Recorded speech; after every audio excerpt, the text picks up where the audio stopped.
part two of the Exjw symposium, how I woke up.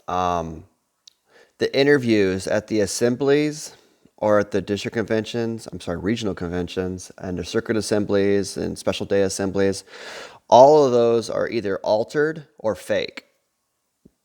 Okay? And so what happens is I was really well connected with people who were the regional convention overseers, and they had to search and find people. And I was also really close friends with the circuit overseer.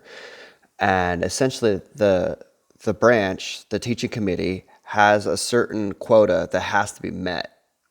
Okay, and so they sent out there and they asked all the other elders if they have any stories that resemble this. Now, this cannot be the case in every region, every circuit to have these exact same stories. And so many times they'll just have to make it up, or they'll find something that's vaguely similar and then just like prop it up and change it around a little bit. Because it's literally the same story over and over again. So if you go to multiple circuit assemblies, you'll hear the same interviews, but different people. So let me give you an example.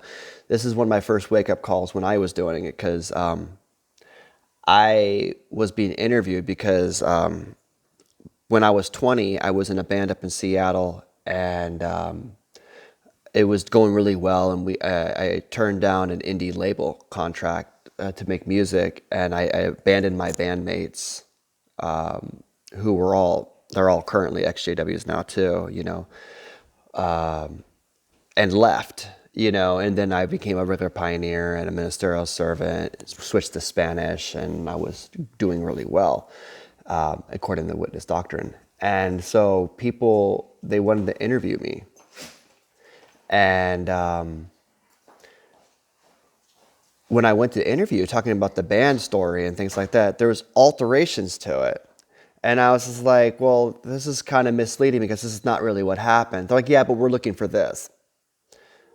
Okay, and so they will change certain things, such as for me, when I gave my illustration or my example of leaving the band, they wanted to leave out the fact that everybody who I formed the band with were Jehovah's Witnesses themselves. All 5 of us were raised witnesses.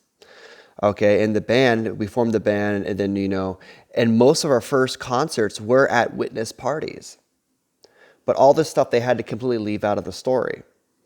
And so that was one of my first wake-up calls. It's like, well, this is fake news, and it is fake news. It's just like, Fox, CNN, ABC, anything TV news, everything has to be rehearsed beforehand. It's not live. These experts and stuff like that, they're not real.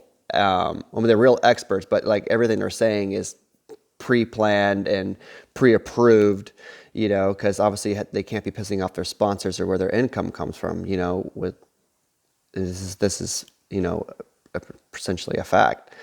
And so the same thing with the witnesses is their illustrations, they are fake news. And so I had to change this thing, and they made it sound like I left the faith, joined a band of worldly people, and then came to my senses and then returned. They had to leave out the part that all 5 of us were witnesses. 4 or 5 of us were baptized witnesses. 2 of them got disfellowshipped, while we were touring and all that. And so this is one of my wake-up calls, was the fact of realizing that all the illustrations, all the demonstrations on the stage were fake. And so you had to kind of like have a wake-up, come to Jesus moment where you're like, wait, everything I've heard on every assembly part has been altered in this way. And so that, we've also proven with many other apostate videos and different things about how they change the stories in the Watchtower and Awake to make it sound like what they're looking for. And so Watchtower has no beef with creating fake news and creating, fake stories to fit their narrative they want to portray. And so this was one of my big wake-up calls was, yeah, the assembly parts are fake news.